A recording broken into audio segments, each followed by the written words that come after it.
मेरे बहुत प्यारे साथियों, सहपाठियों, नमस्कार। स्वागत है आप सभी का मेहरा क्लासेस पे। मैं प्रोफेसर गौरव सोनी आप सभी का बहुत-बहुत हार्दिक स्वागत और अभिनंदन करता हूँ। जैसा कि आप सभी जानते हैं, हम Madhya Pradesh assistant professor exam 2025 के लिए पॉलिटिकल साइंस विषय की तैयारी कर रहे हैं। पॉलिटिकल साइंस यानी राजनीति विज्ञान विषय की तैयारी कर रहे हैं, जिसमें हम ए टू जेड पूरे सिलेबस को कवर कर रहे हैं, जिसके लिए हमने एक कोर्स लॉन्च किया है, जिसका नाम है सिंघम बैच। अगर अभी अभी तक आपने इस कोर्स को ज्वाइन नहीं किया है तो जल्दी से ज्वाइन कर लीजिए। इस कोर्स में हम ए टू जेड पूरी तैयारी करेंगे। विषय पे बहुत अच्छी आपकी पकड़ हो सके, इंटरडिसिप्लिनरी अप्रोच के द्वारा हम विषय को पढ़ेंगे ताकि एग्जाम ही नहीं इंटरव्यू में भी आप बहुत अच्छा प्रदर्शन करो, विषय पे आपकी बहुत अच्छी पकड़ हो। तो जैसा आप जानते हैं, हम अभी यूनिट 1 पढ़ रहे हैं असिस्टेंट प्रोफेसर एग्जाम के लिए, जिसमें हम अभी कौटिल्य पढ़ चुके हैं। आज का जो हमारा विषय है, इसका नाम है शांति पर्व। शांति पर्व महाभारत से लिया हुआ एक पर्व है, जिसमें राजनीतिक विचार के बारे में बहुत सारी चीजें दी गई है। तो क्या वो चीजें हैं, क्या राजनीतिक चिंतन है शांति पर्व में, उसको देखेंगे और समझेंगे, है ना। तो बिना देरी किए हम शुरू करते हैं जो हमारा आज का टॉपिक है, जिसका नाम है शांति पर्व, और समझते हैं आखिर क्या राजनीतिक विचार शांति पर्व में दिए गए हैं। शांति पर्व मुख्यतः शांति पर्व में जो भीष्म पितामह ने है युधिष्ठिर को राज्य के संबंध में और राज्य का संचालन किस तरीके से होना चाहिए, इसके संबंध में जो बातें कही है उसी को शांति पर्व कहा जाता है ना। जैसे शांति पर्व के जो रचनाकार है, हमारे महाभारत जो महान ग्रंथ है उसी से लिया गया है, जिसके जो रचयिता है उनका नाम है वेद व्यास जी, जिन्हें आप जानते हैं, जिन्होंने गीता को ही संकलित किया है, पूरी महाभारत को संकलित किया है ना। तो हमारे जो शांति पर्व के भी रचयिता है एक तरीके से वेद व्यास जी है, जिन्हें द्वैपायन कृष्ण के नाम से भी हम जानते हैं। तो एक उसका उद्धरण है जिसमें जो हमारे भीष्म पितामह है, आप देखिए पूरे महाभारत का युद्ध समाप्त हो चुका है, पूरे रण में एक तरीके से सैया पड़ी हुई है, शव पड़े हुए है ना, पूरी जो धरा है खून से सनी रह चुकी है। सब एक दूसरे के विद्रोह समाप्त हो चुके हैं, द्वेष एक दूसरे के प्रति समाप्त हो चुका है, और जो हमारे भीष्म पितामह है, इन्हें इच्छा मृत्यु का वरदान प्राप्त था और एक तरीके से बानों की शैया पर लेटे हुए हैं। तो इस समय जो युधिष्ठिर हम इनके सामने आते हैं, जो पांडवों के बड़े भाई है, और वो आकर एक तरीके से भीष्म पितामह से, जिन्हें इच्छा मृत्यु का वरदान प्राप्त है, जो अपनी इच्छा अनुसार मर सकते थे, वो इंतजार कर रहे हैं शुभ मुहूर्त का, ताकि वो अपने प्राण त्याग सके। इसी बीच युधिष्ठिर आते हैं और भीष्म पितामह से राज्य के संचालन हेतु कुछ सुझाव मांगते हैं। तो तब भीष्म पितामह किस तरीके से राज्य का संचालन करना चाहिए, राज्य के क्या कर्तव्य होना चाहिए और राज्य की उत्पत्ति कैसे हुई, इन सब के विषय में विचार देते हैं और युधिष्ठिर को बताते हैं, जिसको हम समझने की कोशिश करेंगे आगे चल के। तो यही इसे ही शांति पर्व एक तरीके से कहा जाता है और यही शांति पर्व है। जैसे कि पुराने जो पाश्चात्य हमारे चिंतन को लेकर राजनीतिक थिंकर बोलते हैं कि भारत में राजनीतिक चिंतन को लेकर चिंतन हुआ ही नहीं है राजनीति को लेकर, पर जब महाभारत हमारे सामने ग्रंथ आता है, कौटिल्य हमारे सामने आते हैं, तो इसमें बकायदा राजनीति में बहुत अच्छे तरीके से अपने विचार दिए गए हैं, राजनीतिक चिंतन किया गया है, राजा और राज्य के कर्तव्य बनाए गए हैं। पर एक कमी जो दिखाई देती है वो ये है कि इसमें जो धर्म है हमारा, धर्म को राजनीति से अलग नहीं किया गया। एक तरीके से कहीं न कहीं थोड़ा आलोचना का बिंदु है। पर आप देखिए, जब हम किसी को भी पढ़ते हैं, कहीं की भी हिस्ट्री, साहित्य या राजनीति को पढ़ते हैं, तो आप जानते हैं कि जो व्यक्ति जिस स्थान में पैदा हुए हैं, उस स्थान का जो प्रभाव है, उन पर निश्चित रूप से पड़ता है। जैसे कि आप जानते हैं, भारत और जो भारतीयों की चेतना में धर्म बसा हुआ है। स्वामी विवेकानंद ने भी कहा है कि क्या भारत आप भारतीयों को धर्म से अलग कर सकते हैं, या एशिया को आप धर्म से अलग कर सकते हैं? क्या ये संभव ही नहीं है? चूँकि हमारे आसपास का जो वातावरण है, जो हमारी संस्कृति है, वो पूरी तरीके से धर्म पर ही आधारित रही है। तो एक तरीके से स्वाभाविक है कि हमारे चिंतन में थोड़ा-सा धर्म का गुण मिलता है। तो कहीं न कहीं जो इसकी आलोचना है एक तरीके से विशेषता भी बन जाती है। तो कुल मिला के यही है शांति पर्व। अब चलते हैं, समझते हैं शांति पर्व को। सबसे पहले समझने की कोशिश करते हैं, थोड़ा-सा और जनरल परिचय ले लेते हैं हम शांति पर्व के बारे में। तो देखिए, क्या है सामान्य परिचय शांति पर्व का, कि शांति पर्व जो है ना? शांति पर्व चूँकि मैंने आपको बताया महाभारत की एक घटना है, जिसमें भीष्म पितामह युधिष्ठिर को बता रहे हैं ना। तो इसको जो हमारा प्राचीन राजनीतिक चिंतन है, मतलब जो धर्मशास्त्र है मनु का और जो अर्थशास्त्र है कौटिल्य की, इनके बीच की कड़ी कहा जाता है। ये दोनों चिंतन को आपस में जोड़ता है ना, तो यही धर्मशास्त्र है। धर्मशास्त्र देखिए अब आगे, कि जैसे जो हिंदू राजनीतिक चिंतन के अंतर्गत जहाँ मनु मनु के मानव धर्मशास्त्र और कौटिल्य के अर्थशास्त्र को क्रमशः धर्मशास्त्र और अर्थशास्त्र से जुड़ी मुख्य परंपराओं का प्रतिनिधि माना जाता है ना। वहाँ महाभारत को धर्मशास्त्र और अर्थशास्त्र के बीच की कड़ी माना जाता है। जैसे मैंने आपको बताया कि जो हमारा शांति पर्व है, इसको हमारा जो धर्मशास्त्र है मनु का, जिसे मनु ने लिखा, और जो हमारा अर्थशास्त्र है जिसे कौटिल्य ने लिखा, इन दोनों के बीच की कड़ी कहा जाता है ना। महाभारत का जो युग था उसमें धर्म का वर्चस्व धीरे-धीरे कम हो रहा था। देखा आपने, अधर्म धर्म को बचाने के लिए कहीं न कहीं महाभारत हुई। तो महाभारत के समय धर्म का धीरे-धीरे वर्चस्व कम हो रहा था, परंतु लुप्त नहीं हुआ था, है ना? वहीं दूसरी ओर अर्थ का मतलब धन, दौलत, संपदा का जो वर्चस्व है वो एक तरीके से बढ़ रहा था, व्यापार बढ़ने लगे थे, खेती बढ़ने लगी थी इस वजह से, है ना? परंतु अभी अर्थ की जो व्यवस्था थी वह भी पूरी तरीके से स्थापित नहीं हुई थी, है ना? महाभारत की शिक्षाओं में कहीं धर्म को प्रमुखता मिलती है तो कहीं अर्थ को। मतलब महाभारत का समय ऐसा आ गया था जहां एक तरफ धर्म को भी प्रधानता दी जा रही थी तो वहीं दूसरी तरफ अर्थ यानी कि धन दौलत संपदा, थोड़ा भौतिकवाद का प्रवेश होने लगा था हमारे दर्शन में या हमारे चिंतन में। तो ये वो समय था एक तरीके से, है ना। तो महाभारत जैसा मैंने बताया एक बहुत प्राचीन महाकाव्य है और दुनिया का सबसे बड़ा महाकाव्य हमारा महाभारत है। इसकी रचना वेद व्यास ने की, है ना? तो इसमें राज सिंहासन के जो प्रश्न हैं, मतलब कि राज सिंहासन पर कौन बैठेगा, इसका जो प्रश्न है, कौंडो पार जो कौरव और पांडव उस समय दोनों के बीच युद्ध है जिसका वर्णन है महाभारत में, है ना? और इस महाभारत के युद्ध में संपूर्ण भारत के राज्यों ने भाग लिया था। इस युद्ध में बहुत सारे जन धन की हानि हुई थी, है ना? कौरव पक्ष जो था हार गया था और जो पांडवों का पक्ष था वो जीत गया था। बहुत सारे बड़े बड़े योद्धा थे, वो वीर गति को प्राप्त हो चुके थे। अंततः जो हमारे पांडव थे उनकी विजय हुई थी महाभारत के युद्ध में, है ना। इस युद्ध को अधर्म के ऊपर धर्म की जो लड़ाई है और धर्म की विजय के रूप में स्वीकार किया जाता है ना, कि अधर्म के ऊपर धर्म की विजय हो गई थी। अतः इसमें राज्य से जुड़े हुए विभिन्न विषयों का और राज्य कैसा होना चाहिए, कैसा शासन चलाया जाना चाहिए, इससे संबंधित चिंतन हुआ है। इसलिए हमारे राजनीति विज्ञान विषय में शांति पर्व को भारतीय राजनीतिक चिंतन के रूप में शामिल किया गया है ना। ये इतने विस्तार से मैंने आपको इसलिए उपलब्ध कराया है कि ताकि आपको दूसरे विषय की, मतलब इस विषय के लिए अलग से कोई दूसरी किताबें ना पढ़ना पड़े और आपकी जो जरूरत का हिस्सा है इसी नोट्स से पूरा हो जाए ना। ये नोट्स मैं आपको नीचे उपलब्ध करा दूंगा, ये कोर्स के साथ आपको मिलेगी, तो आपको दूसरे सोर्स की पढ़ने की कहीं से कहीं तक जरूरत नहीं है ना। देखिए, अब राजधर्म और दंड नीति को समझते, जो हमारे मुख्यतः शांति पर्व में जो चिंतन हुआ है, तो इसमें उसको कहीं न कहीं राज्य को राजधर्म और दंड नीति कहकर संबोधित किया है ना? क्या कहकर संबोधित किया है राज्य को? राजधर्म और दंड नीति, है ना? तो जो महाभारत है इसका जो शांति पर्व एक भाग है, इसमें जो निहित है, राजनीतिक जो चिंतन हुआ है, उसी को राजनीतिक चिंतन में शामिल किया गया है, इसी वजह से हम पढ़ रहे हैं क्योंकि इसमें राज्य से संबंधित बातें की गई है ना? और राजनीति मुख्यतः जो राज्य की गतिविधि होती है, उन्हीं पर आधारित है। तो इस युद्ध की समाप्ति के बाद युधिष्ठिर और भीष्म का जो संवाद है वही शांति पर्व में शामिल है। जो भीष्म पितामह थे, आप जानते हैं पांडव कौरव दोनों के पितामह थे। जब कौरव हार गए एक तरीके से और युधिष्ठिर जब शासन संभालने आए, तो युधिष्ठिर ने मार्गदर्शन मांगा हमारे भीष्म पितामह से, वो देते हैं।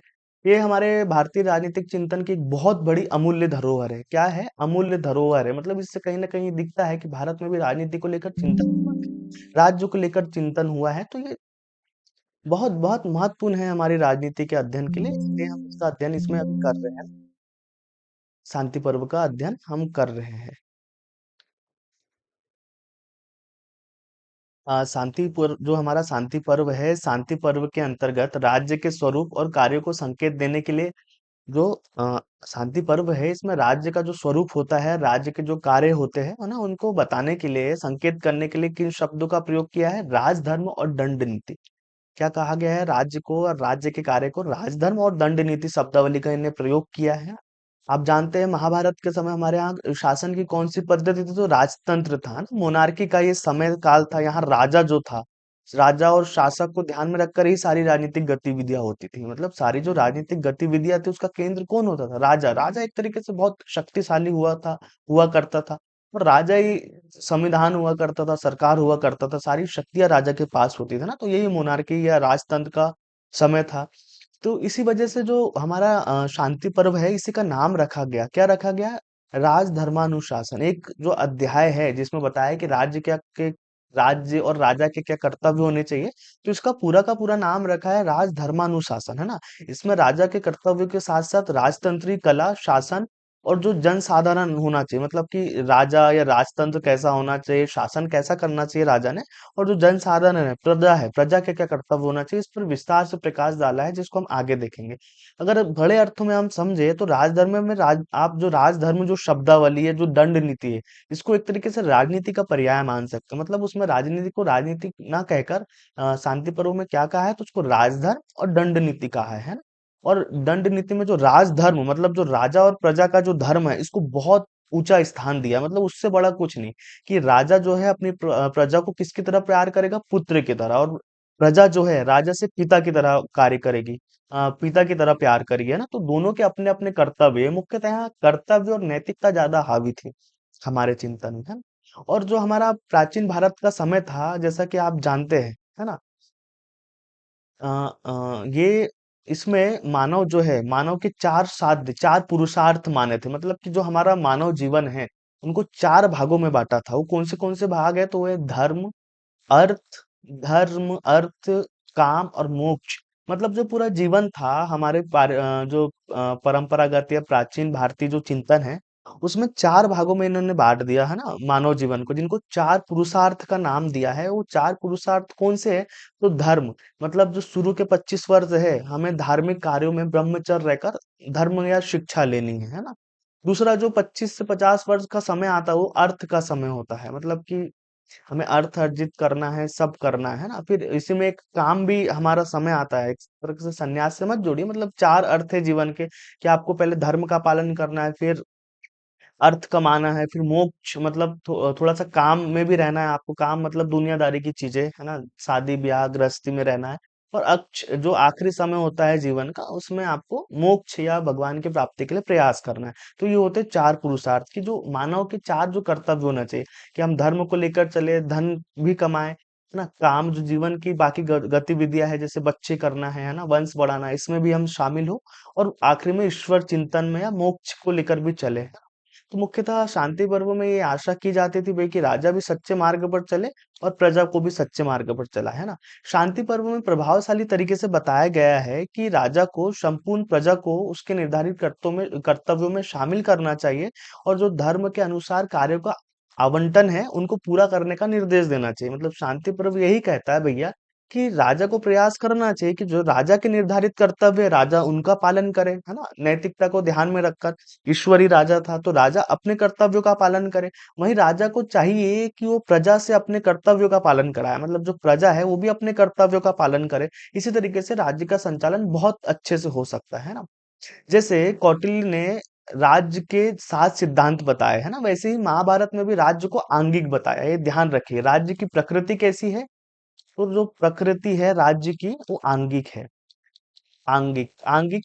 प्रकृति से क्या मतलब है, जैसे देखिए, हमारा जो मानव शरीर है बहुत सारे अंगों से मिलकर बना है। जैसे हमारा मस्तिष्क है, हमारा हृदय है, हाथ हाथ है, हमारे पैर है, और बाकी फिर पूरा शरीर बना है। सभी जो अंग है, इनका अलग अलग योगदान है। सबसे ज्यादा योगदान मस्तिष्क का है। उसी तरीके से राज्य में भी, राज्य 7 अंगों से मिलकर बना है। जैसे हमारे शरीर के अंग है, वैसे राज्यों के 7 अंग है, जिनसे मिलकर शरीर बना है ना। तो 7 अंग कौन से हैं? तो देखिए, पहला अंग है राजा, ये मस्तिष्क की तरह होता है। फिर मंत्री, अगला जो अंग आता है कोष, अगला उसके बाद कोष मतलब खजाना। अगला अंग है दंड, दंड मतलब जो सैनिक व्यवस्था होती है। अगला महत्वपूर्ण अंग है वो है मित्र, है ना। और इसके बाद में राष्ट्र और नगर, मतलब कि जो जनपद जिनको बोला जाता है ना, एक राष्ट्र होना चाहिए, नगर होना चाहिए। तो इन्हीं 7 अंगों से मिलकर जो राज्य बना है। तो आंगिक राज्य की जो कल्पना है, वो शांति पर्व में भी दिखती है ना। राज्य के इन अंगों में राज्यों को बांटा है। जो राज्य का मुखिया, मंत्री परिषद, कोषागार, दंड, सहयोगी आदि जो थे, जैसे ये जो 7 अंगों के जो मुखिया, जो उस समय जितने महत्वपूर्ण हुआ करते थे, आज भी देखिए आप अलग अलग जो हमारे यहाँ विभाग है, वो भी वही सिस्टम चला आ रहा है। तो देखिए ना, उतना उनमें बदलाव नहीं आया है, ठीक है। राजधर्म जो है, जो शांति पर्व में दिया गया है, मतलब राजनीति को राजधर्म कहा है ना। इसमें भीष्म के मूल विचारों की युधिष्ठिर के द्वारा विवेचना की गई। मतलब जो भीष्म जी ने युधिष्ठिर को जो भी बात बताई, वो युधिष्ठिर ने उनको लागू किया है, उन्हीं का वर्णन है शांति पर्व में। इसमें भीष्म पितामह क्या बताते हैं, कि जिस प्रकार उगता हुआ सूर्य, है ना, जो उगता हुआ सूर्य है वो अपवित्र अंधकार को छीन भिन्न कर देता है। जो उगता हुआ सूर्य है वो अंधकार को एक तरीके से छिन्न भिन्न कर देता है, पूरा खत्म कर देता है। उसी प्रकार जो राजधर्म है, इस सारी संसार की सारी बुराइयों को ध्वस्त कर देता है भैया। जैसे जो सूरज, उगता हुआ सूरज अंधकारमयी जो अंधकार होता है ना, अंधकारमयी जो बुराई होती है उनको खत्म कर देता है, अंधकार को खत्म कर देता है। वैसे ये कहते हैं पितामह जी की जो राज्य होता है, राज्य है ना, राज्य सभी जो बुरी महत्ता होती है संसार की, जो बुरी चीजें हैं उनको खत्म कर देता है। राजधर्म है वो बुराइयों को खत्म कर देता है, किसकी? संसार की, है ना। शांति पर्व में टोटल कितने 365 अध्याय है, ध्यान रखिएगा। शांति पर्व में 365 अध्याय है। 13,716 क्या है? छंद, है ना। छंद मतलब पूरे छंदों में लिखा गया, जिन्हें आप पद भी कह सकते हैं। इन्हें आगे और तीन उप भागों में विभाजित किया है ना। तो पहला जो भाग है, तीन भागों में और शांति पर्व को बांटा है। तो पहला भाग है राज धर्मानुभाषा, है ना, राज धर्मानुभाष इसको कहा जाता है। इसमें किसका वर्णन है? इसमें राजा के कर्तव्य और उसके शासन का वर्णन है। ध्यान रखिएगा, राज धर्मानुभाष करके जो पहला अंग है शांति पर्व का, इसमें कि भैया राजा के क्या कर्तव्य होंगे, है ना, और वो कैसा शासन करेगा, इसका वर्णन किया गया है। इसका जो दूसरा भाग है शांति पर्व का, जिसे कहा जाता है अ, अपर अपर धामनु भाषा पर्व, मतलब ये आपदा से संबंधित है क्या? अपर धामनु भाषा पर्व, अपर धामनु भाषा पर्व, ध्यान से समझिएगा। थोड़ा हिंदी शब्द है, समझने में आसानी होगी इसलिए मैं तोड़ के पढ़ रहा हूँ इसको। अर्पधामनु भाषा पर्व, है ना, इसे कहा गया है। इसमें आपातकालीन जो स्थिति है उनमें किस तरीके से राजा को आचरण करना है और निर्णय लेना है, इसका वर्णन किया है। तो ये दूसरी स्थिति है। और इसी के साथ में जो तीसरी स्थिति है जो शांति पर्व में बताई गई है, मतलब जो शांति पर्व और तीसरा जो भाग है शांति पर्व का, शांति पर्व के तीसरे भाग में किसका वर्णन किया गया है? तो वो है मोक्ष धर्म पर्व। मतलब मोक्ष प्राप्ति के लिए आपको क्या नियम और क्या किस तरीके के व्यवहार करने हैं, उसका वर्णन शांति पर्व में के तीसरे भाग में किया है ना। तो ये हो गया शांति पर्व के एक सामान्य परिचय हमने लिया और थोड़ा सा उसको समझा। अब हम समझते हैं कि राज्य की उत्पत्ति के संबंध में शांति पर्व में क्या विचार मिलते हैं, क्या कहता है शांति पर्व। तो देखिए, जो कि राजनीति का एक महत्वपूर्ण पहलू है कि राज्य की उत्पत्ति के संबंध में क्या कहा है ना। तो राज्य की उत्पत्ति एक महत्वपूर्ण पहलू है। तो महाभारत में भी जो शांति पर्व है इसमें भी राज्य की उत्पत्ति को परिभाषित किया है ना। तो शांति पर्व स्पष्ट रूप से कहता है कि प्राकृतिक अवस्था में राज्य की व्यवस्था मौजूद नहीं थी। प्राकृतिक अवस्था मतलब जब राज्य नहीं बना था, तो जो उसके पहले की अवस्था है उसको क्या कह रहे हैं? प्राकृतिक अवस्था कह रहे हैं। तो प्राकृतिक अवस्था में क्या है? राज्य नहीं था, राज्य मौजूद नहीं था। तो कोई भी राजसी कार्यालय नहीं, ना तो राज्य था ना राज्य संबंधित किसी तरह का कोई कार्यालय था, हाँ? और वहां के लोगों को तेरा मेरा का एहसास था। वहां के लोगों को बस इसका एहसास था कि ये इतना तेरा है, इतना मेरा है, बाकी कोई किसी का नहीं है। ना तो राज्य है, ना कोई प्रशासन है, ना किसी तरीके की चीजें हैं। तो यह जो बात है ये इस तथ्य की ओर इशारा करता है कि शासक की अनुपस्थिति, मतलब जब शासक नहीं था, निजी संपत्ति की अनुपस्थिति के अनुरूप थी। मतलब जब शासक नहीं था तो निजी संपत्ति की भी अनुपस्थिति जैसी थी। मतलब किसी की उस समय निजी संपत्ति नहीं थी। जो भी संपत्ति हो सबकी है, कोई ताकतवर है तो आज तुम्हारी होगी, कल किसी और की होगी, है ना। वह सद्भाव और खुशी का एक स्वर्ग युग था जब लोग खुशी और शांति से जीते थे। जब राज्य नहीं थे, राज्य से संबंधित कोई कार्यालय नहीं थे, किसी तरह की कोई व्यवस्था नहीं थी, शासक भी नहीं था, तो लोग क्या करते थे? शांति से जीते थे। आज यहाँ पर है, यहाँ खाया पिया खत्म किया, अगले तरफ आगे बढ़ गए, सीना जपटी करके खाते थे, खुश रहते थे, इनका मानना है। और बिना किसी चिंता और सारी चीजों के जीते थे। यह सामंजस्य और खुशी जीवन, खुशी कला की खोज से नष्ट हो गया। मतलब ये बोल रहे हैं कि ये जो सामंजस्य था, जब राज्य नहीं था तो राज्य में बड़ी शांति थी, पर क्या हुआ जब कृषि आया, मतलब सुखी जीवन जो था क्यों खत्म हो गया? जो कृषि कला की खोज हो गई। अब कृषि कला की खोज होगी तो इससे क्या हुआ? लोग अधिक से अधिक उत्पादन करने लगे हैं। लोग अधिक से अधिक उत्पादन करने लगे, ज्यादा से ज्यादा उपभोग करने लगे। जो खेतों में उत्पादन बढ़ने लगा, अब उसको स्टोर करने की भी समस्या आ गई। तो लोग आसानी से पहले एक दूसरी जगह चले जाते थे, अब उनका जाना आना कम हो गया। तो अब उन्होंने क्या किया? घरों की स्थापना की। भोजन का भंडार करने लगे, है ना? खेतों को अलग-अलग बाँटने लगे, अपनी निजी संपत्ति एक तरीके से बनने लगी, संपत्ति के रूप में सीमाएँ बनने लगी। पर बिना लोगों में सहमति के बिना दूसरों को अब क्या हुआ जब लोग स्थायी एक जगह रहने लगे, है ना? साथ में खेती करने लगे और जो खेती से सामग्री आ रही थी उसका भंडारण करने लगे। तो इससे क्या है एक नकारात्मक चीज़ ये हुई कि अब यहाँ पे छीना-झपटी वाला मामला शुरू हो गया। जो लोग मेहनत नहीं करते थे, चोरी और इस तरह की घटनाएँ बहुत बढ़ने लगी। इसी कारण लोगों ने अपने खेतों और संपत्ति की रक्षा के लिए एक कानून को तलाशने की कोशिश। अब भाई जब राज्य नहीं बना था, जब पहले लोग खुशी से रह रहे थे, पर जब कृषि युग आया, कृषि बढ़ने लगा, भंडारण बढ़ने लगा, लोग एक जगह स्थायी निवास करने लगे, घर बनाने लगे, गांव बनने लगे, तो अब यहाँ पे चोरियां और लूट पाट शुरू हो गई। तो अब इनको सुरक्षा कौन दे? अगर मान लीजिए पुरुष खेतों में काम कर रहे हैं, महिलाएं घर में अकेली है, तो उस तरीके से लड़ भी नहीं सकती। जो लुटेरे या चोर लोग आते, तो अब यहाँ कहीं न कहीं ज़रूरत महसूस हुई कि नहीं भैया ऐसा काम नहीं चलने वाला। कहीं न कहीं एक ऐसी संस्था हो, एक ऐसा प्राधिकार या कानून हो जो हमको रक्षा प्रदान करे, बदले में हम थोड़ी-सी संपत्ति या जो थोड़ा-सा हमारा भंडार है ना उसमें से कुछ हिस्सा उन व्यक्ति को दे दें। तो यहीं से कहीं न कहीं राज्य बनने की शुरुआत होती है ना? तो शांति पर्व एक स्थान का अनुमान लगाता है कि लोग अपनी संपत्ति, परिवार और वर्ण की रक्षा के लिए राजा की तलाश में गए थे। तो शांति पर्व भी यही निष्कर्ष निकालता है भैया इसी कारण से लोग एक राजा की तलाश करने लगे ताकि वो उसको हम अपनी संपत्ति का एक छोटा सा निश्चित हिस्सा दे दें, है ना? और बदले में वो हमारी रक्षा करे। तो हुआ क्या, अब मनु को फिर राजा बनाया गया। मनु ने वो स्थिति स्वीकार की, भैया ठीक है, मैं आपकी रक्षा करूंगा, बदले में मैं आपके परिवार संपत्ति की रक्षा करूंगा, वर्णों की रक्षा करूंगा, और आप मुझे थोड़ा सा जो भी टैक्स देंगे वो आप मुझे टैक्स देंगे। तो राज्य की उत्पत्ति का यहाँ पे सामाजिक समझौता सिद्धांत मिला है। तो ये राज्य की उत्पत्ति का कौन सा समझौता था कि लोग गए, लोगों ने मिलकर एक व्यक्ति की तलाश की, और वो व्यक्ति थे हमारे मनु, जिन्होंने मनुस्मृति लिखी है, आप जानते हैं। इस तरीके से राज्य अस्तित्व में आया। तो इसको हम राज्य की उत्पत्ति का कौन सा सिद्धांत कहेंगे? सामाजिक समझौता, है ना? तो आपसे प्रश्न पूछा जाएगा कि जो शांति पर्व है उसमें राज्य की उत्पत्ति का पहला कौन सा सिद्धांत मिलता है? पहला सिद्धांत है सामाजिक समझौता, सोशल कॉन्ट्रैक्ट जिसको आप और कह सकते हैं। तो ये जो सिद्धांत है इसको कहा हमने सामाजिक समझौता, है ना? शांति पर्व के 67 जो अध्याय है इसमें पता चलता है कि पाप से छुटकारा पाने के लिए लोगों का एक अनुबंध था। शांति पर्व पर्व इस अधिकार पर भी है कि लोग पाप को कम करना चाहते, जो लूट परक समाज में चली थी, एक तरीके से मत्स्य न्याय की स्थिति की, जो ताकतवर थे कमजोरों को लूट रहे थे। तो इन पापों को कम करने के लिए क्या बना? इन पापों को कम करने के लिए जो राज्य नामक संस्था है वो हमारे सामने आती है ना। तो इस तरीके से क्या हुई, राज्य की उत्पत्ति हुई और राज्य का स्वरूप हमारे सामने आया।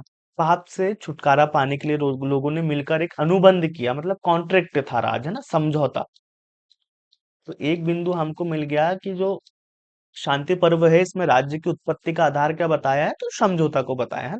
शांति पर्व इस आधार पर भी राज्य की उत्पत्ति की खोज करता है कि जब दुनिया में पाप प्रचारित होता है तो पुरुष अपनी पत्नियों, जानवरों, खेतों, घरों का मालिक नहीं हो सकता, उसका आनंद भी नहीं लेता। मतलब शांति पर्व इसको ऐसे भी कहते हैं कि भैया देखो, जब धरती पे बहुत ज्यादा राज्य पर पाप बढ़ जाता है ना, राज्य की उत्पत्ति नहीं होती, तो इससे क्या होता है, दुनिया में पाप बढ़ जाता है।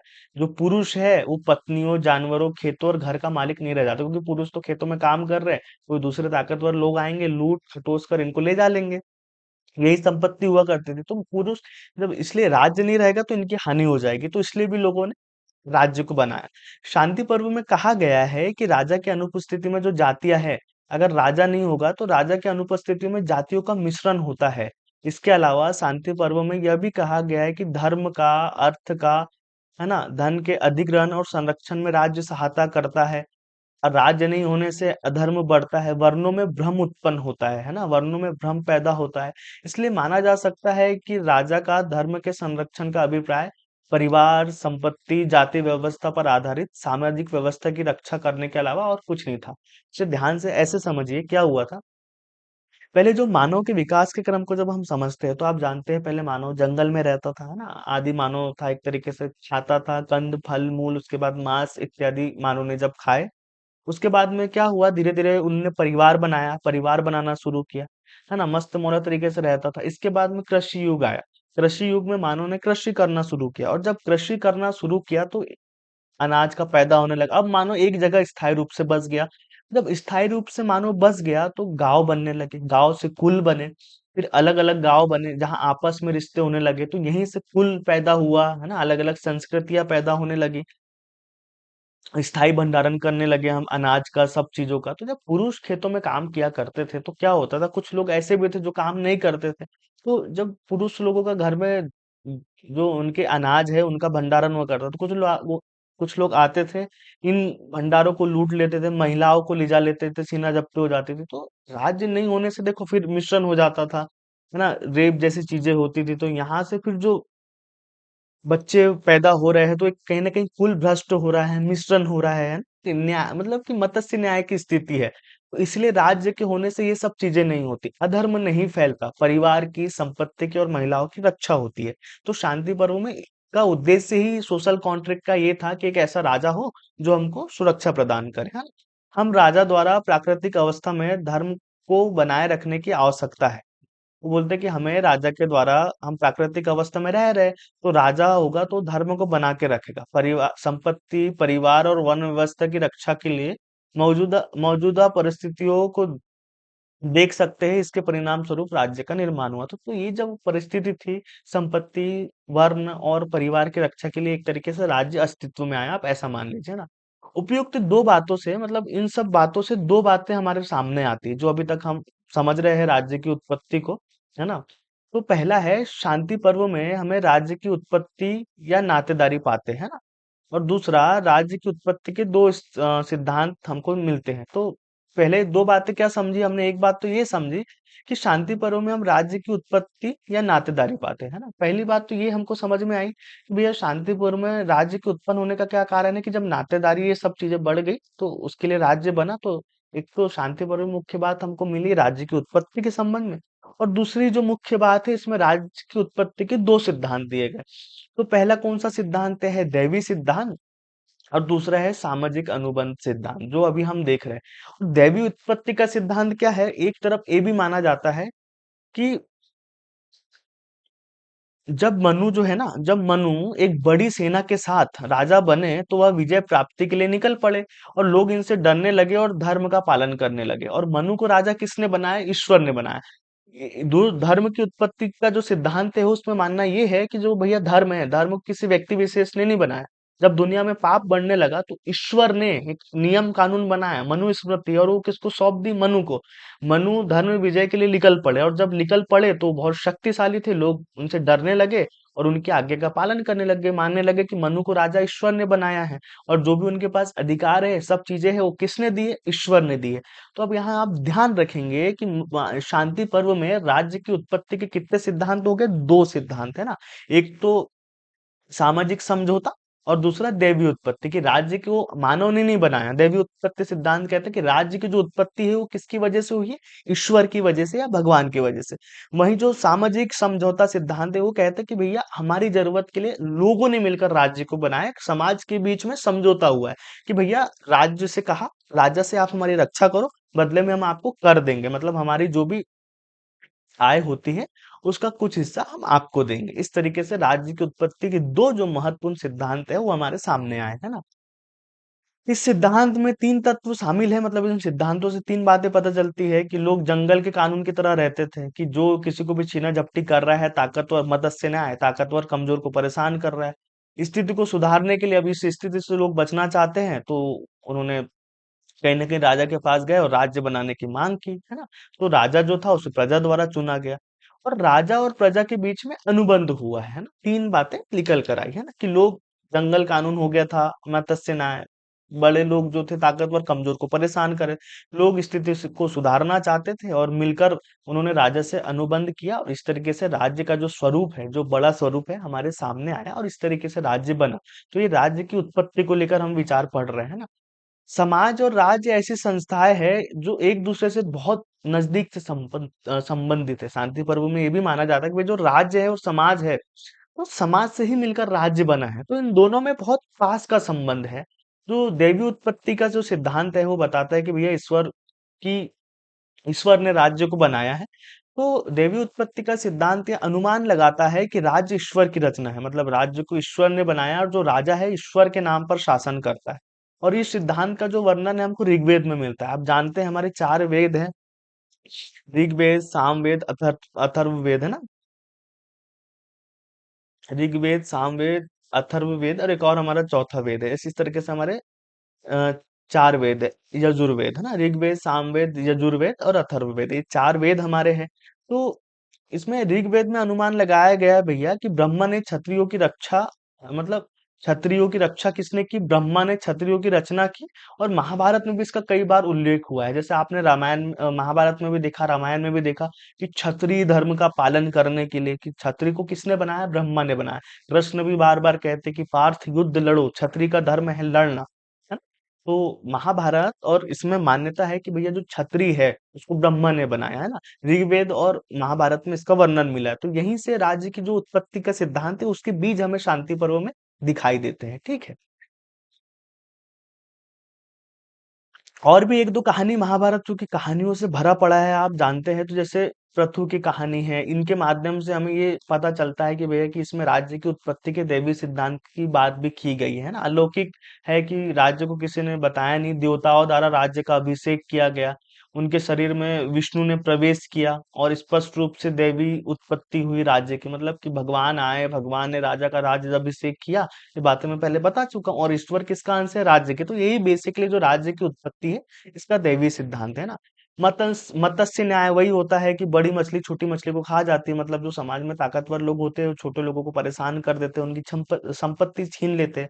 तो मत्स्य न्याय को बल के सिद्धांत के रूप में जाना जाता है, मतलब जिसकी लाठी उसी की भैंस, एक तरीके से आप ऐसा समझिए। जो मत्स्य न्याय है उसको बल के सिद्धांत के रूप में जाना जाता है। और पहले से ही मानकर चलता है कि कमजोर पड़ोसी पर आक्रमण करने की तथा अव्यवस्था और आक्रामकता के कृत्यों के प्रश्वत होने की मनुष्य में एक अंतर्निहित प्रवृत्ति होती। तो ये सिद्धांत मत्स्य न्याय यही मानता था कि भैया कि पहले जो अपने पड़ोसी को कमजोर मानकर चलता था और उस पर कब्जा करो, उसका सामान ले लो और उसका एक तरीके से विकास करो। तो मत्स्य न्याय मोटा मोटा यही है। शांति पर्व राज्य के 7 अंगों की बात करता है या 7 तत्वों की बात करता है, मैं जो बता चुका हूँ। जैसे कौटिल्य ने बताया, जैसे स्वामी है, अमात्य है, कोष है, जनपद है, मित्र है, सेना है ना, दंड है। इन 7 तत्वों से मिलकर राज्य बना है। तो वैसे ही हमारे शांति पर्वों में भी जो हमारे वेद व्यास जी है या जो भीष्म पितामह है, वो युधिष्ठिर को यही सब बात बता रहे हैं। कौटिल्य ने जिस क्रम में बताया है ना, उस क्रम में तो इनने उस राज्य के तत्वों को नहीं बताया, 7 तत्वों की बात की है ना। अर्थात मनुस्मृति में भी इन्हीं 7 तत्वों की बात की है कि राज्य 7 तत्वों से मिलकर बना है। सभी विशेषज्ञ मानते हैं कि जो आत्मा है, जो राजा है, राज्य का एक महत्वपूर्ण तत्व है। मतलब सभी लोग मानते हैं हमारे भारतीय चिंतन में कि राजा राज्य का सबसे महत्वपूर्ण तत्व है ना, सबसे महत्वपूर्ण व्यक्ति है। तो आइए हम उन 7 तत्वों को अब समझते हैं नंबर बाय नंबर कि वो 7 तत्व कौन से हैं ना। तो यहाँ हेडिंग ये डाल देते हैं, मुख्य 7 तत्व, और उनके बारे में थोड़ा सा समझते हैं कि शांति पर्व में इन 7 तत्वों के बारे में क्या कहा गया है ना। तो पहला जो है राजा, पहला तत्व कौन सा है? हमारा राजा, है ना। राजा सबसे महत्वपूर्ण तत्व होता है, ये राज्य का मुखिया होता है, वह न्याय का उद्गम स्थल होता है। मतलब राजा ही राज्य का मुखिया होता था, शांति पर्व में इसी बात को मान रहे हैं। वह न्याय का एक तरीके से उद्गम स्थल है। उसे न्यायिक, कराधान, धार्मिक, सांस्कृतिक समस्याओं से जो उस सभी तरीके की जो समस्या उस समय होती, जैसे आज के समय देखिए राज्य के पास जितनी समस्या, उद्योगों की अलग है, टेक्नोलॉजी की अलग है, समाज की अलग है ना, विदेश नीति के अलग है, संचार की अलग है, संस्कृति की अलग है। उसी समय भी जो समाज की अलग अलग समस्या हुई थी उनको राजा ही देखता था। आज तो हमारे सामने बहुत सारे अलग अलग विभाग है, पर उस समय नहीं थे, उस समय सारी चीजें राजा ही देखता था।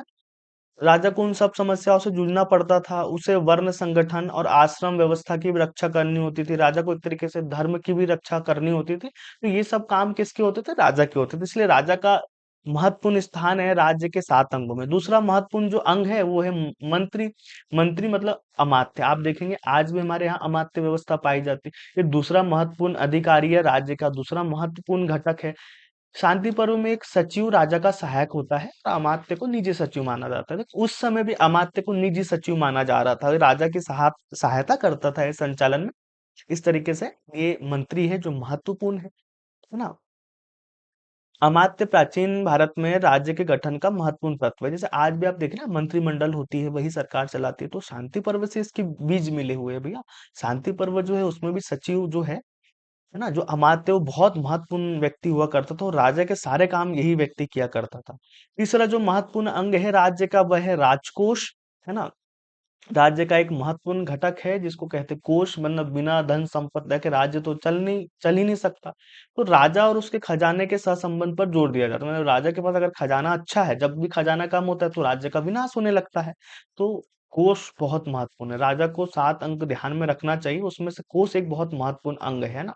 और धनवान खजाना न्याय संगत राजा पर निर्भर करता है, कि राजा अगर न्याय संगत है तो राज्य का धन जो है बहुत अच्छा होगा, ठीक है। अगला जो राज्य का हमारा महत्वपूर्ण घटक है वो ये है, उसको कहते हैं दुर्ग। दुर्ग आप समझते हैं ना, जो राज्य की रक्षा के लिए होते हैं। दुर्ग को संप्रभु की ताकत माना जाता है, मतलब पूरे राज्य की जो ताकत माना जाता है, तो किसको माना जाता है? दुर्ग को। यह माना जाता है कि एक अच्छे प्रकार के हथियारों से सुसज्जित किले के साथ एक मजबूत राजा दुश्मन के खिलाफ अपने देश की रक्षा कर सकता है। ये माना जाता था शांति पर्व में, कि अगर राज है, उसके पास सुरक्षित किला है और उसमें अच्छे हथियार है, तभी हमारा राजा जो है विदेशी आक्रमणों से या दुश्मनों से हमारी रक्षा कर सकता है ना। अगला तत्व है एक मित्र, जिसको सहयोगी भी कहा जाता है। राज्य का एक बहुत महत्वपूर्ण तत्व है। सहयोगी विभिन्न प्रकार के दोस्तों को बताता है, कि जो सहयोगी राष्ट्र होते हैं वो विपरीत परिस्थितियों में, जैसे अकाल में, युद्ध में दूसरे राज्य की मदद करते हैं। तो ये हमारा मित्र एक महत्वपूर्ण तत्व है ना। इसमें भीष्म पितामह 4 प्रकार के, जो 80 नंबर का अध्याय है, इसमें 4 प्रकार के मित्र बताते हैं शांति पर्व में, कि भैया मित्र 4 प्रकार के होते हैं। एक वे मित्र सहार्थ, जिनको कहा गया है, पहले मित्र कौन से होते हैं? जिनको कहा है सहार्थ। सहार्थ कौन होते हैं? तो जो सहार्थ होते हैं ये वंशानुगत मित्र होते हैं। जैसे आपने देखा ना, कुछ खानदानी परंपरा से हमारे मित्र चले आ रहे हैं तो है। तो ऐसे भीष्म पितामह बताते हैं कि एक प्रकार के जो है हमारे मित्र, वो सहार्थ होते हैं, ये वंशानुगत होते हैं। दूसरे प्रकार के जो मित्र होते हैं उनको भामन कहा जाता है। भामन मतलब जो हम हमारी इच्छा से बनाते हैं, जो हमारे मन को भा जाते हैं, वो दूसरे प्रकार के हमारे मित्र होते हैं, उनको भामन मित्र कहते हैं। तीसरे होते हैं सहज रिश्तेदार, मतलब जो हमारे सहज रिश्तेदार होते हैं वो भी एक तरीके से मित्र बन जाते हैं।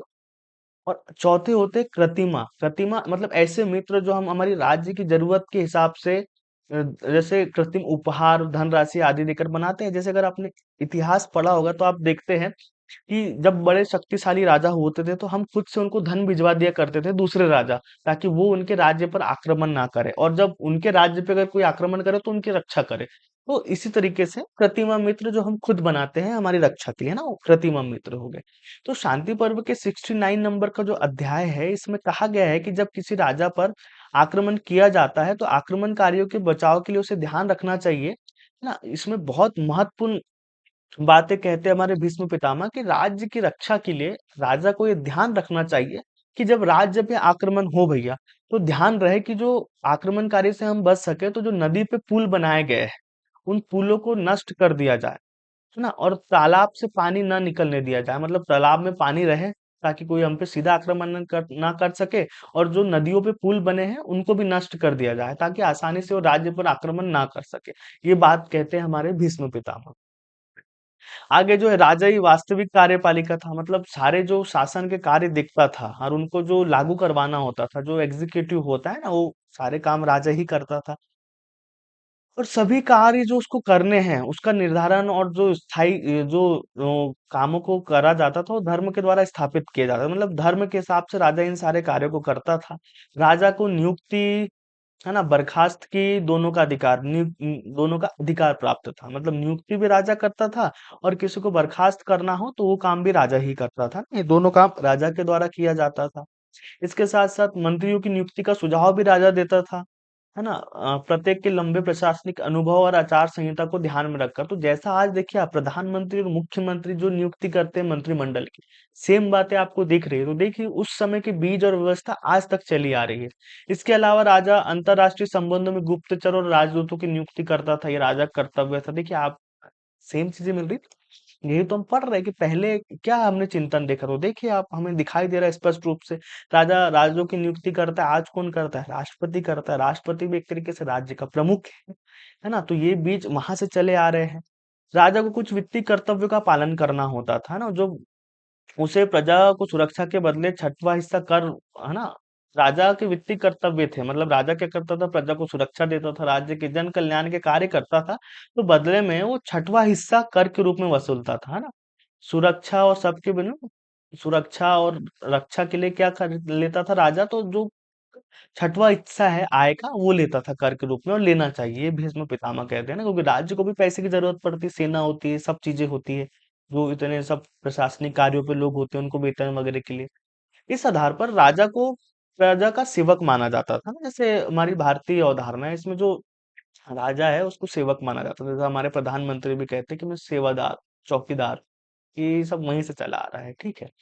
राजा इसके अलावा क्या, व्यक्तिगत सुरक्षा राजा का एक महत्वपूर्ण कर्तव्य था, उसे बाहरी खतरों से सुरक्षित रहना चाहिए, सभी वर्णों की सुरक्षा करनी चाहिए। राजा के महत्वपूर्ण कर्तव्य में से एक था कि खुद की रक्षा करे और राज्य की भी रक्षा करे, और कुछ कल्याणकारी काम उसको करने थे, और राज्य की कैसे ज्यादा से ज्यादा समृद्धि हो, ये काम करना काम था हमारे राजा का, है ना। शांति पर्व का जो 59वां अध्याय है, मतलब 59th नंबर का जो चैप्टर है, वो दंड नीति से संबंधित। अब हम बात करेंगे दंड की। कौन सा चैप्टर है भैया, तो ये बोल रहे हैं कि हमारे यहाँ जो शांति पर्व का 59th नंबर का जो अध्याय है, वो किससे संबंधित है, वो दंड और दंड नीति से संबंधित है ना। शांति पर्व में राजधर्म को राजनीतिक प्रशासनिक गतिविधियों के अनुरूप कर्तव्यों और दायित्वों के रूप में समझाया गया है। मतलब राजधर्म में शांति पर्व क्या बताया, राजधर्म। शांति पर्व का मतलब आप एक तरीके से मान लीजिए राजधर्म, राजधर्म को ही दंड नीति कहा जाता है। इसमें बताया है कि राज्य के या राज्य के क्या प्रशासनिक कार्य होंगे, क्या राजनीतिक कार्य होंगे, है ना, और किन नियमों और कानून के तहत उन दायित्वों को और कर्तव्यों को पूरा किया जाएगा। सरकार के द्वारा ही राज्य में शांति, कानून और जो व्यवस्था है उसको बनाए रखा जाएगा। आप कह सकते हैं शांति पर्व में जो सारी बातें जो हमारे संविधान में कही है, उस तरह की सारी बातें राज्य को, राज्य की उत्पत्ति को लेकर शांति पर्व में बताई गई है ना। अब देखते हैं न्याय और दंड नीति के संबंध में शांति पर्व में क्या कहा है ना। तो महाभारत में प्रयुक्त दंड नीति शब्द का एक अर्थ है, वो है नियंत्रण का विज्ञान। संपूर्ण संदर्भ में देखा जाए तो इसे सर्वोत्तम रूप से शासन के विज्ञान के रूप में देखा जा सकता है। मतलब जो दंड नीति शब्द महाभारत में प्रयोग हुआ है शांति पर्व में, उसका जो अर्थ होता है वो होता है नियंत्रण का विज्ञान। मतलब कि कैसे दंड के द्वारा प्रजा पर नियंत्रण रखा जाए, दुश्मनों पर नियंत्रण रखा जाए, है ना। शासन का विज्ञान कहा है दंड नीति को। जैसे घोड़े को लगाम नियंत्रित करती है ना, या लोहे का अंकुश हाथी को नियंत्रित करता है। जैसे घोड़े को हम लगाम से नियंत्रित करते हैं, हाथी है उसको लोहे से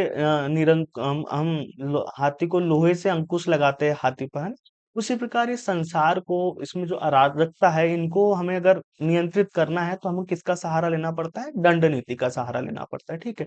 हर बुराई को दंड नीति उसी प्रकार नष्ट कर देती है, जैसे सूर्य अंधकार को नष्ट कर देता है। जैसे सूर्य अंधकार नष्ट करता है, वैसे दंड राज्य की हर बुराई को खत्म कर देती है, लोगों पे एक अनुशासन बनाती है ना। दंड नीति के महत्व के बारे में भीष्म कहते हैं कि यदि दंड नीति का नाश हो गया तो तीनों वेद लुप्त हो जाएंगे। भीष्म पितामह आगे कहते हैं भैया कि अगर राज्य से दंड को खत्म कर दिया तो ये मान लीजिए पूरा वेद लुप्त हो जाएंगे, चारों वर्णों के कर्तव्य आपस में उलझ जाएंगे, लोग एक तरीके से हलचल या अराजकता मच जाएगी, लोग अपना काम नहीं करेंगे, सब मिक्स हो जाएगा, कोई डरेगा ही नहीं, तो वापस वो मत्स्य न्याय की स्थिति आ जाएगी, जहां सब अस्त व्यस्त हो जाएगा, एक दूसरे की छीना झपटी लोग करेंगे, कोई शांति से नहीं रह पाएंगे। इससे बचने के लिए दंड का होना बहुत आवश्यक है, ठीक है।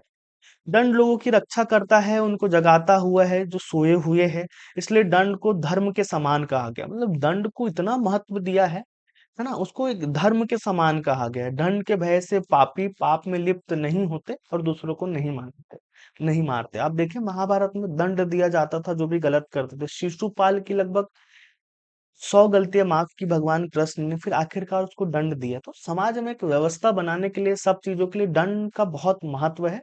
और शांति पर्व में बकायदा दंड को स्थान दिया गया है कि धर्म की तरह बताया गया है कि जिस तरह धर्म होता है उसी तरीके से क्या है, दंड है। दंड से ही राज्य पे नियंत्रण बनाए रखा जा सकता है, राज्य का संचालन किया जा सकता है। दंड का अगर अनुपालन नहीं किया जाएगा तो सब दूर अंधकार फैल जाएगा, है ना, बहुत अव्यवस्था फैल जाएगी। जीवन के इन्होंने 4 छोर बताए हैं, 4 अर्थ है जीवन के, वो है धर्म, अर्थ, काम, मोक्ष। मतलब धर्म के कार्य करना चाहिए मानव को, अर्थ के काम करना चाहिए उसे, धर्म की शिक्षा लेनी चाहिए, धन अर्जित करना चाहिए, है ना? गृहस्थी बसानी चाहिए और अंत में मोक्ष प्राप्ति के प्रयास करना चाहिए। यही जीवन का सत्य है एक तरीके से। धर्म को मानवीय न्याय या कर्तव्य का समूह माना जाता है। धर्म को क्या माना जाता है एक तरीके से, जो मानव के लिए सही होना चाहिए और जो मानव मानव के कर्तव्यों का पूरा करे, तो वही दंड है एक तरीके से, है ना। धर्म की अवधारणा सत्य है, सही मायने में यही नैतिकता है। सभी धार्मिक कार्य जो है वही कानून है। वो एक तरीके से उस समय यही प्रचलित था कि जो धार्मिक कार्य है वही कानून है और वही सत्य है और वही नैतिकता है। सांस्कृतिक समृद्धि प्राप्त करने के लिए आवश्यक है कि सभी साधन अर्थ में शामिल है। मतलब अगर आपको सांस्कृतिक समृद्धि करना है तो ये ध्यान रहे कि जो हमारा अर्थ है, अर्थ मतलब धन, उसमें सभी साधन शामिल हो। अर्थ एक और जीवन के एक छोर को संदर्भित करता है, तो दूसरी ओर मानव इच्छाओं को पूरा करने वाले पुरुषार्थ में से एक है। मतलब जीवन के संचालन के लिए कहीं ना कहीं हमें आजीविका या धन तो चाहिए। तो अर्थ उसको बताता है कि एक तरीके से तो ये आजीविका भी है, और दूसरा जो मानव के कर्म होना चाहिए, चार हमने देखे, उसमें से एक अंग है, जैसे धर्म, अर्थ, काम, मोक्ष। तो ये उसको भी पूरा करता है। ठीक है। इसी के साथ काम से तात्पर्य के, काम का मतलब जो यौन इच्छा है, मनुष्य की हर तरह की इच्छा होती है, इसको काम में शामिल किया जाता है। मोक्ष क्या होता है? मोक्ष जीवन का आखिरी छोर है, जो है ना, जो आत्मा को शुद्ध करने के लिए या आत्मा की जो प्रगति है, उसको मोक्ष के द्वारा पूरा किया जाता है।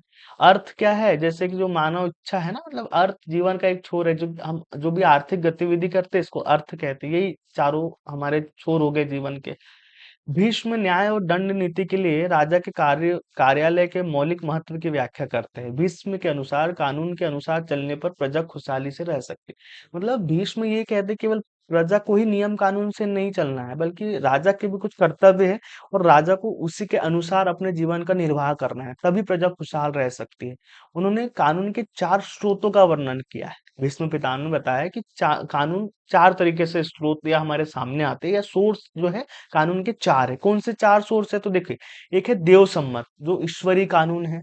दूसरा है अर्थ स्रोत, है ना, जो बनाए हुए हैं, हमारे द्वारा निर्मित निर्मित है, उनका पालन। तीसरा है लोक सम्मत, जो समाज के लिए सही हो एक तरीके से, और जो फिर राज्य ने बनाए हैं नियम कानून से। तो ये चार तरीके से इन्होंने वो बताए हैं कानून के स्रोत।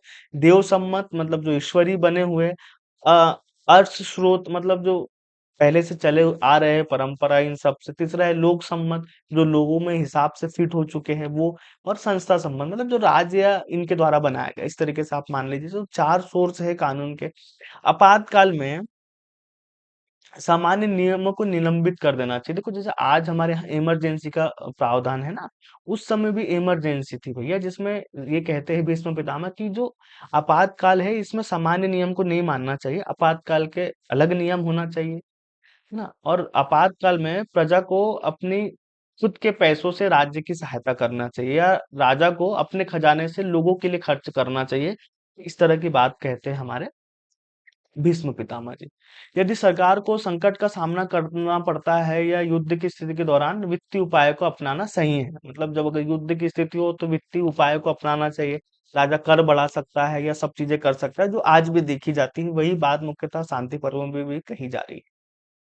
अब आपात स्थिति में राजा को प्रजा को अपने विश्वास में लेना चाहिए, है ना। उन्हें संपूर्ण स्थिति से अवगत कराना चाहिए और अतिरिक्त कर लगाना चाहिए राजा को। शत्रुओं से संधि करना चाहिए अगर जरूरत पड़े तो, खुद के बचाव के लिए, है ना।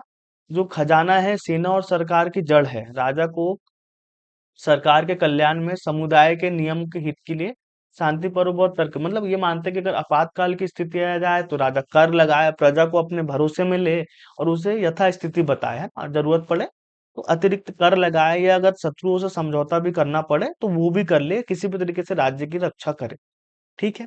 इसके बाद हम देख लेते हैं कि जो शांति पर्व में है, इसे इसमें अंतरराष्ट्रीय राजनीति को लेकर क्या बात कही है हमारे भीष्म पितामह जी ने। तो देखिए, राज व्यवस्था का एक महत्वपूर्ण भाग है जिसकी चर्चा भीष्म पितामह ने की है, वो है अंतरराज्यीय संबंध, जिसको आप विदेश संबंध कह सकते हैं, जो आज भी है।